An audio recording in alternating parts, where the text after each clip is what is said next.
This is eCoffee with Experts, where marketers and founders share what's actually working in SEO, AI, and digital growth.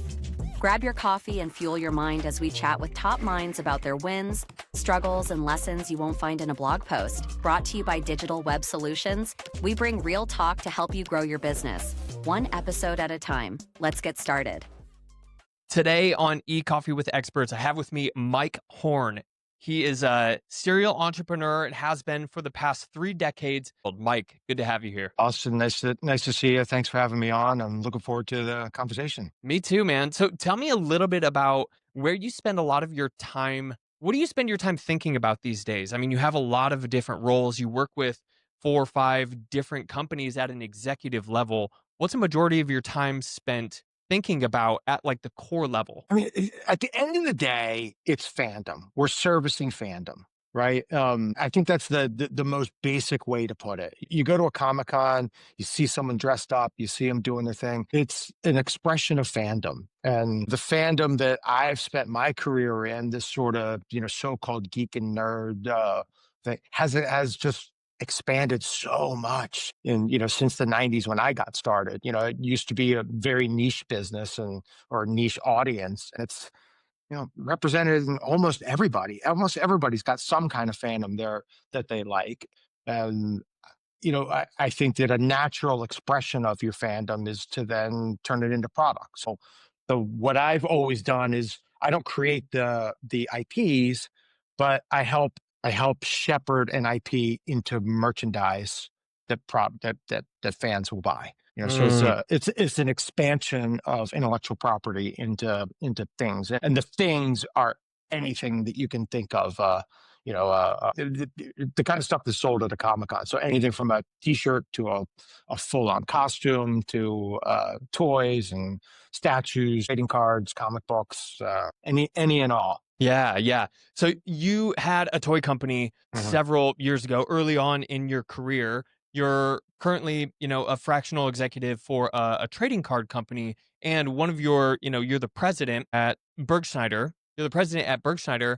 So, which is, by the way, if anybody knows Dungeons and Dragons, that is that's the licensing that goes into the cosplay costumes. So I'm thinking, like, when it comes to all of that, what are some challenges that they have when it comes to licensing and bringing something like Dungeons and Dragons, which is a game, into merchandise? Like, what are some challenges in that transition? Well, look, every brand has its benefits and challenges when it comes to making products. And the bigger the brand, the wider the offerings are. So, you think about, say, Star Wars, for example, right? Amazing brand. Everyone knows it. Everyone's touched it. Most everyone is a fan of some sort, but there's also a million different companies making a million different products. So it's hard to think of a new product that hasn't been made for an IP like that, and to continue to be innovative and come up with it. In the case of Dungeons and Dragons and the Burgschneider costume line, there were a couple of challenges with that. The first was, it was the first time that Burgschneider was a company. They were 7, 8, 9 years old at the time when they got into it. They'd never done licensing before. So even the idea of having a third-party approval is, how do we do that? And learning how to work through that and learning the give and take of approval, because that's a lot of, why did you make this design this way? Well, we did it for manufacturing purposes.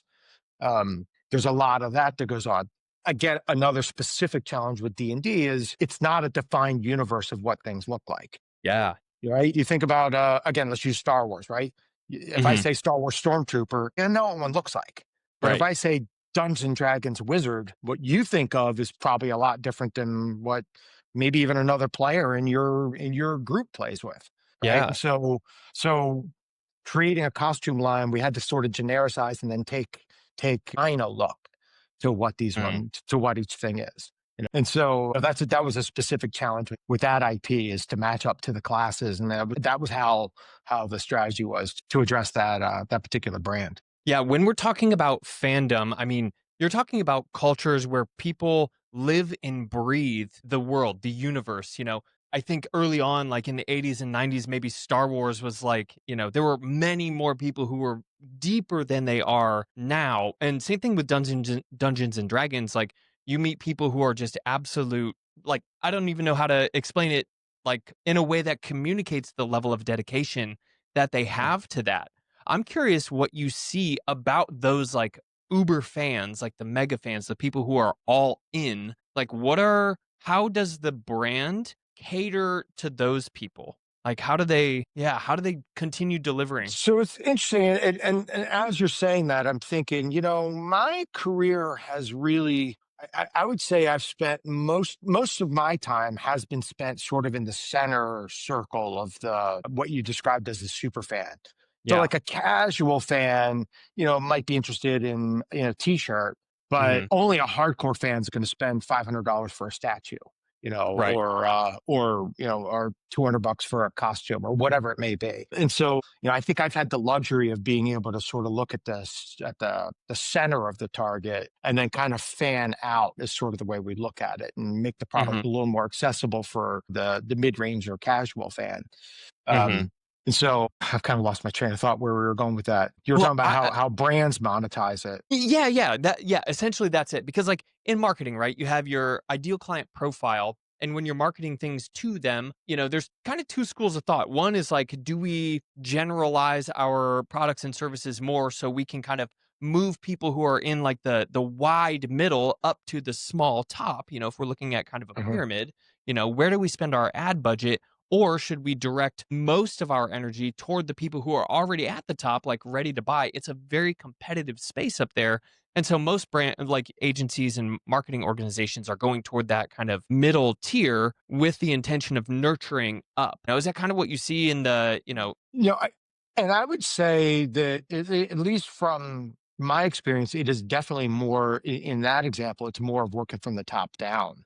okay. Because I think because my specific angle of it has not been in like I haven't really produced the kind of items that are mass market, put products Mm, everywhere, and just go for massive volume, like the mm, lowest common denominator type things. And so making a higher end product, which is what I've happened to have spent most of my career in, I think it starts at the top and goes down. And I think there's a lot of people that would mm. look maybe you're a casual fan of a brand and you look at that product and say that's awesome, I've never spent that, Yeah.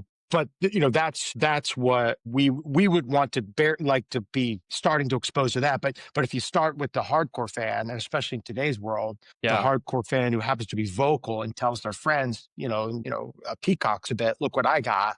I got this limited thing that you only so and so could get, or you could only get at this convention, or what have you. I always think of it more in concentric circles than in the triangle that you're describing. Hmm. But it's the same analogy, right?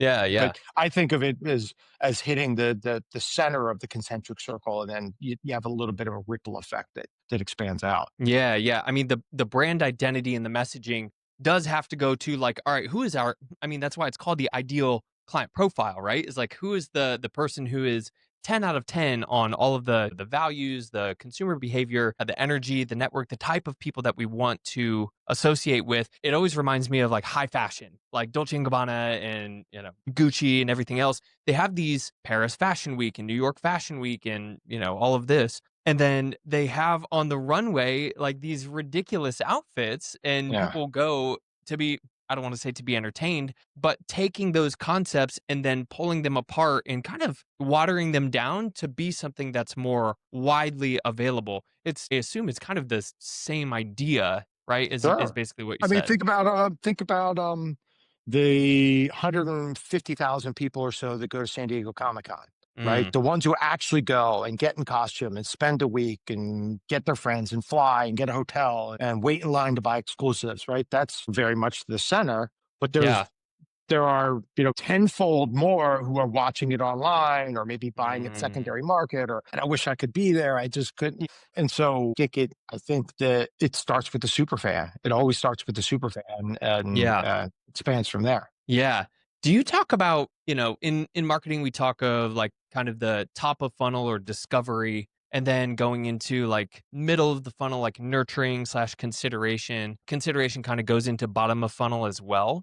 Mm. Um, you know, essentially they're at a very broad view, there's three stages, and a significant effort is put toward top of funnel marketing to find new people. Is it the same way with fandom and brands that Sure. you work with? Is it? Absolutely. Yeah, absolutely. Yeah. Interesting. The shape of the customer journey is the same, whether you're buying a cable or a collector statue, right? Mm, You're going out there either to a store or more naturally through your phone or your laptop or whatever. yeah. And and a lot of times you don't know what you're searching for. How do you expose somebody to a Pinfinity pin if they're not looking for pins? Well, you find Yeah. them by they're identifying, I'm a fan of, in that case, say Magic the Gathering or My Little Pony or what have you. And so, Mm, I think that the identifying using the IP is the shortcut that licensing allows. So mm, I'm not looking for a costume collector in Burgschneider's case, or a pin buyer in Pinfinity's case. I'm looking for a fan of the IP, and then mm, and then I just have to say, okay, hey, sir, super fan of Power Rangers. Now look at my product, and does this interest you? And so I think mm. that's the advantage that we have. And I think the other thing is we've been using the tools that allow us, through platforms like Meta to identify, Lord of the Rings fan says, I'm Lord of the Rings fan. They identify themselves.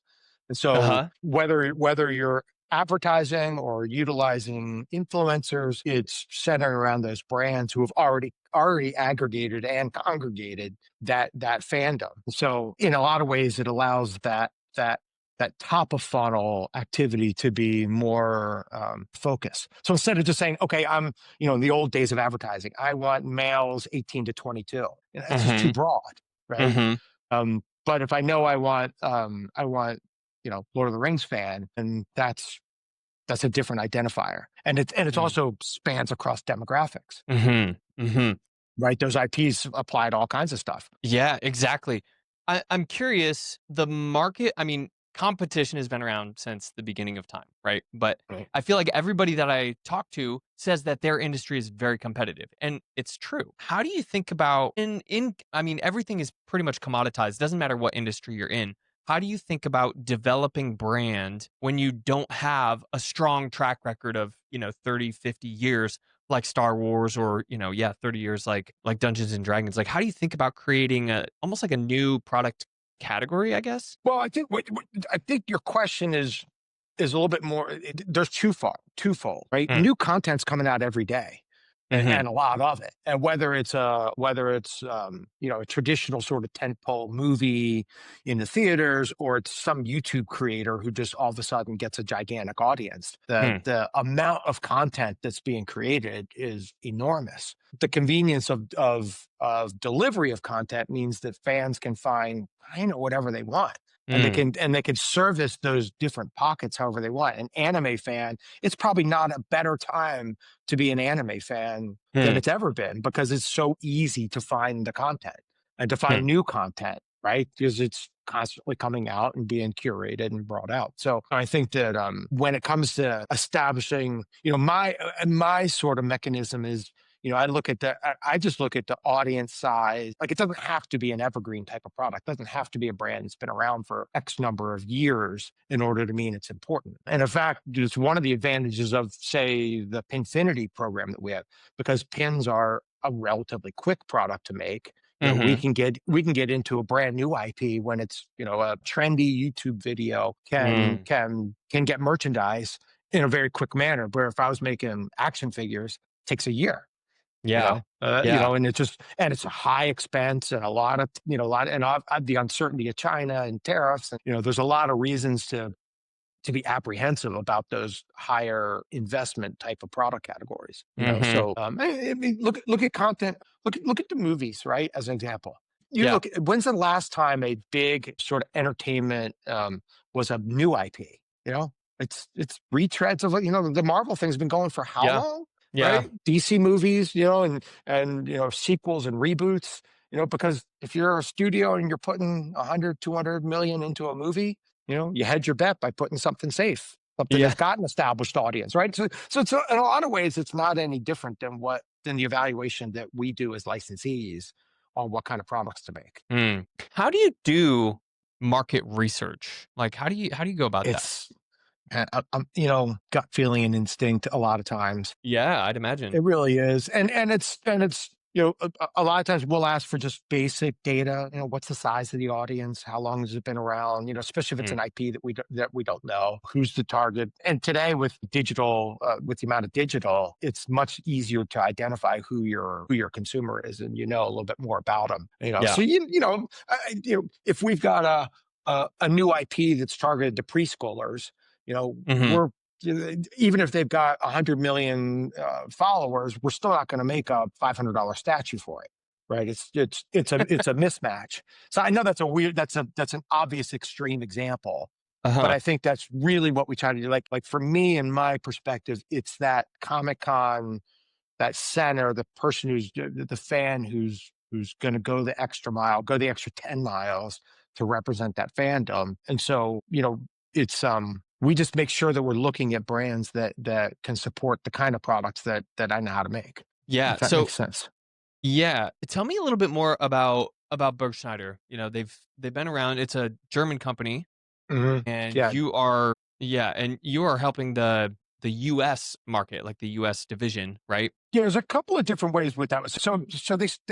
It's a funny story the way that company started, because they basically were, and there was a single individual buying costumes drawing a blank. Give me a minute.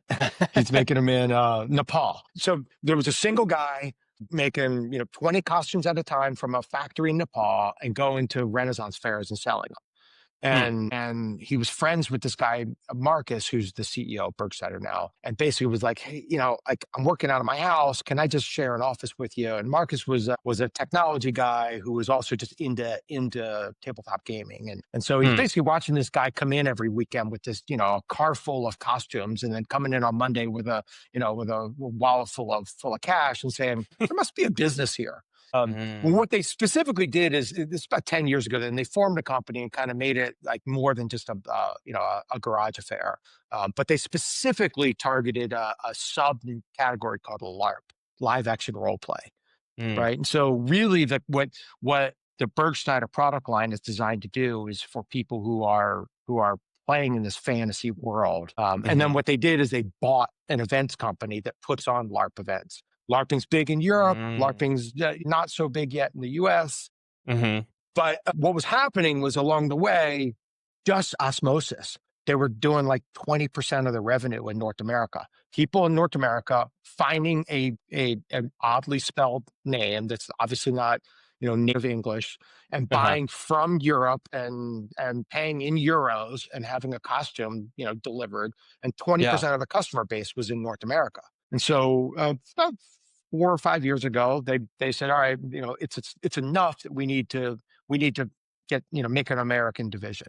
And they Mm. created a USA company and opened a warehouse in Cincinnati. And because of the nature of the product line, there's so many SKUs, it would not work for a 3PL situation. So Mm. they wanted their own warehouse with their own employees, to pick and pack. And then basically all that was happening. Berkshire bought the live event company to run their own events. They go through all that. It's the end of 2019. They're getting all this set up. You can guess what happens at the beginning of 2020. Now you're Uh-huh. sitting here looking at a business that is dependent on live events. Yeah.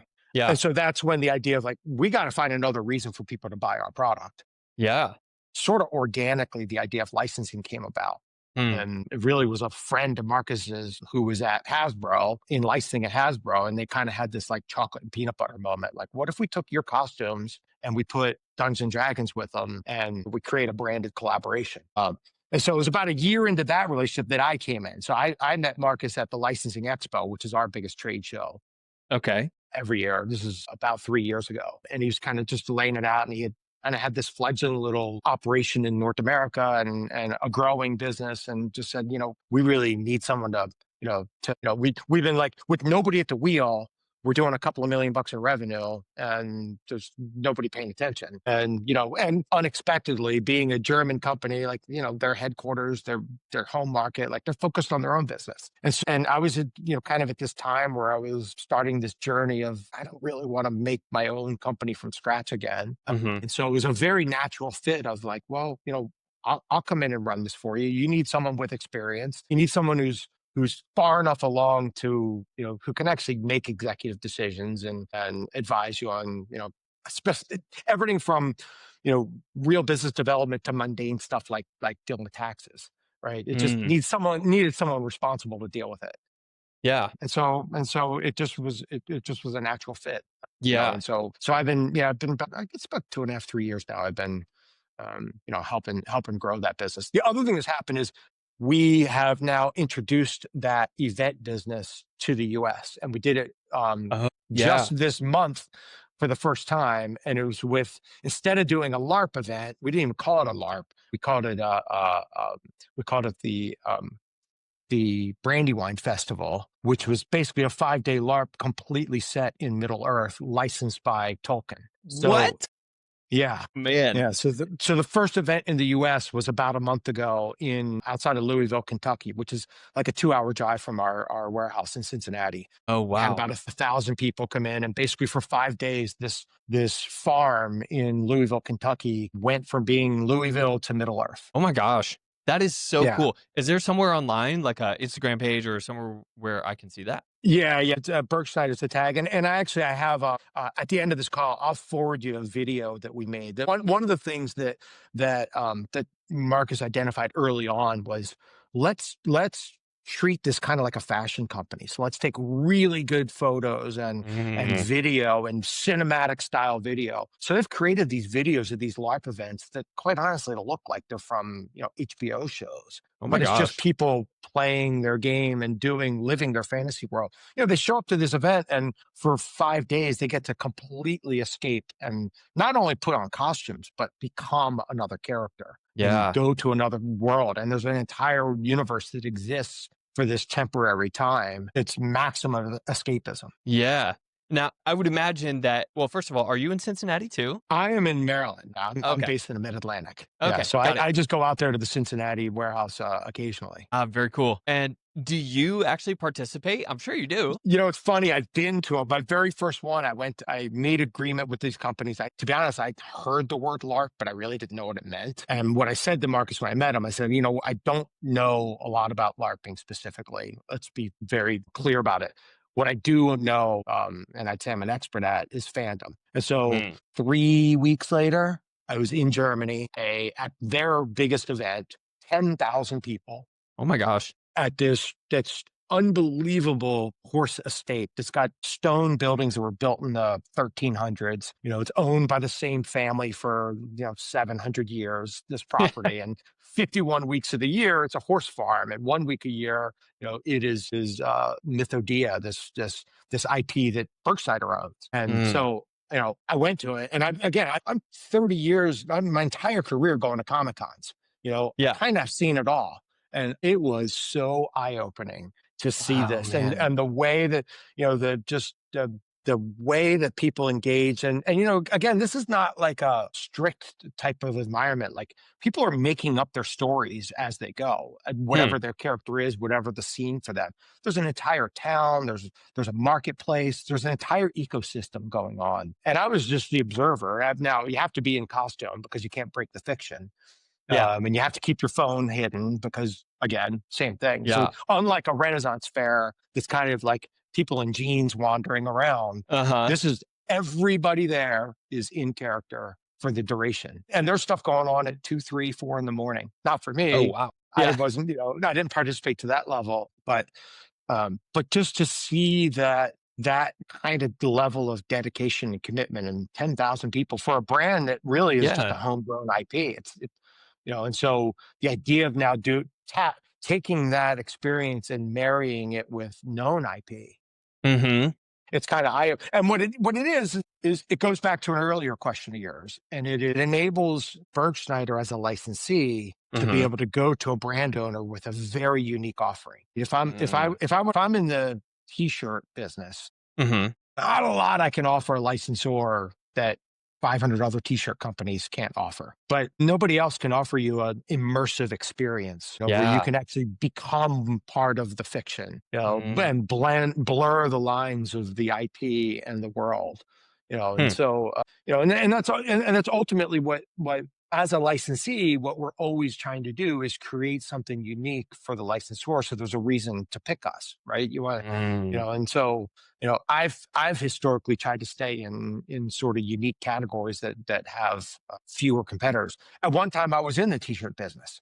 Hmm. It was early on, and it was, to be honest, too early, but it was the we were doing on demand printing. A friend Oh, of mine nice. was a t-shirt company, and he had one of these digital printers, and he was using it as a sampling machine because they were selling to Walmart and Kohl's and Target. And I looked at it as a direct to consumer machine. And Yes. we went out, this is like 2007 or so, and we went out and got a mountain of licenses, everything from Star Trek to World of Warcraft. Mm. And we created a customizable t-shirt as our product. Mm. And a lot of lessons learned. I learned a lot about that because this was really sort of pre-social media, so we didn't really have. I underestimated how hard it was to find the fans of these Mm. IPs. I Yeah. think there was a sweet spot then a little bit later on when you could market through the IPs and the on-demand was still kind of unique and it hadn't been taken on by so many different outfits. Hmm. My instincts were right that there was a business there, but my execution was a little bit of a mismatch. Yeah.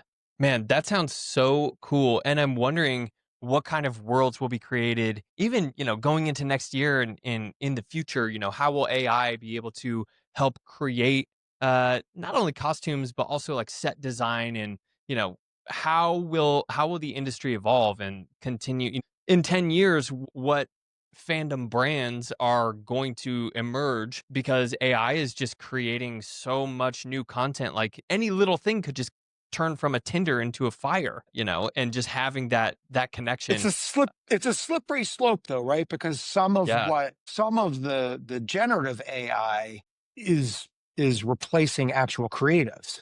Yeah. And Yeah. so but on the other hand, uh, it can empower somebody who's not an artist, right? Maybe I've got an Yeah. idea for a character and I can only sort of loosely describe it, Hmm. and so I could, so someone could use those tools to be a new creator of IP. Mm. So I think there's clearly positives that can be Hmm. born from it. The other thing, I draw a little bit of a parallel to 3D printing, right? So, 15, 20 years ago when 3D printing was first starting to sort of become, and it really wasn't even consumer based yet, but I remember my Hmm. father at the time saying to me, aren't you worried that, I was in the toy business at the time, and, aren't you Hmm. worried that, or are you worried that there's a world where consumers will just make their own action figure at home instead Mm. of buying one of yours? And at the time, it was kind of like, well, we were protected because the quality of the output was so far from a finished consumer product. Yeah. I think there's still some of that today, Definitely. but it's come a long way. And what you can Yeah. get out of a 3D printer is significantly better than what you could get before. So Yeah. I think that the world of AI and the unknown and the mysteriousness and some of the fear, I think a lot of that is we've already seen that play out before. Hmm. In the world of, like, you could make a t-shirt at home. You can get a kit for on Amazon for next to nothing, print out a Yeah. design and put it on a shirt. There's still a lot. You go to any retail store, there's still a lot of pre-printed t-shirts on the shelf, right? Yeah. Yeah. And not just 99 Walmart specials, but Hmm. premium destination fashion, all kinds of stuff, right? Yeah. So I don't know that the ability to do it yourself has replaced something that's official. Yeah. I agree. And it's kind of just a lot of work to do it as a consumer. Most of There us would could be, just go out and buy and something. there's also some people have an appetite for authenticity, right? Hmm. We were talking, in our little intro chat about like my fandom is NFL football, right? So Yeah. Yeah. I went up to see the Eagles play a couple of weeks ago. And one of the things I noticed, particularly because I've always been in the business, but the number of knockoff jerseys, right? Oh, really? Yeah, I mean, it's, people, Uh, your stadium was 60,000 people. yeah. Everyone's, in this case, they were largely Vikings fans, right? A lot of purple. It's Hmm. so obvious, the ones that are the real Nike jerseys and the ones that are, Oh, yeah. just or even the ones with the Nike logos, but they're China knockoffs. And the Yeah. colors aren't right and the fonts are wrong or what have you. And some fans, like, they don't care. It's close enough and I'm representing. But a lot of fans are more distinguished and they want the real thing. and they're Yeah. willing to pay for it. I know me as a like me personally, I'll buy the overpriced Nike jersey Yeah. because it's the real thing. And also, I just said fundamentally, I'm part of licensing. Yeah. You know, Yeah. uh, Yeah. 20 years ago, right? Like again, going back the bootleg DVD world, right? We'd go to Uh-huh. these Comic Cons, a lot of Comic Cons. We were at them all the time. There's always a booth, someone selling the latest movies on DVD, right? And Mm. what I would tell my crew was, the movie studios are our partners, really. Mm-hmm. And they're not going out of business because you bought a DVD at a convention. But Mm-hmm. here's where I say, just fundamentally, I need to be able to look them in the eye and say, I don't condone it. So if you want to go to one of these conventions, if you're at a convention, you want to buy a movie, that's on you. You just Mm. don't bring it into don't have it here at the office. It's Yeah. not official, and I will, and I personally won't do it, and that was Yeah. like, that was my little stance. And like, did I eliminate piracy? Of course not, Yeah. and like, did the movie studios send me an award for my integrity? Of course not. That's not the point. Yeah. Yeah. But I just think that I think that I firmly believe that most people would rather have the real thing, the real authentic thing. Yeah. And if they understood the dynamic of it's not a victimless crime to buy a knockoff. Maybe the NFL or Warner Brothers, this is your Disney, some giant monster machine, Yeah. but the people who work there and the person who designed the product and the factory who was contracted to make it, those Mm-hmm. are all real people playing by the real rules along the Yeah. way. Yeah. Mike Horn, thank you for being here. Where can we learn more about you and where can we learn more about Burgschneider? Each one of Burgschneider.com is their site. The best thing, just go there and look at it. I've got an underwhelming website for my company, Go GSG. Funny thing is my when I started this sort of fractional thing, a friend of mine in Colorado referred to me as the get shit done guy. And so I took those letters and created a very corporate sounding name, Golden Strategic Development, mainly because I lived near Golden at the time and we have a golden retriever. And I thought Nice. it sounded like so not me. Uh-huh. And so then I was able to get a URL, go GST .com. Clever. So yeah, but no, yeah. Any of your any of the audience is interested in licensing and IP and maybe even the nexus of converting IP into product. That's where I live. Cool. I love it. Yeah. And we'll include that all in the show notes. Mike Horn, thank you for being Perfect. here. Perfect. Thank you.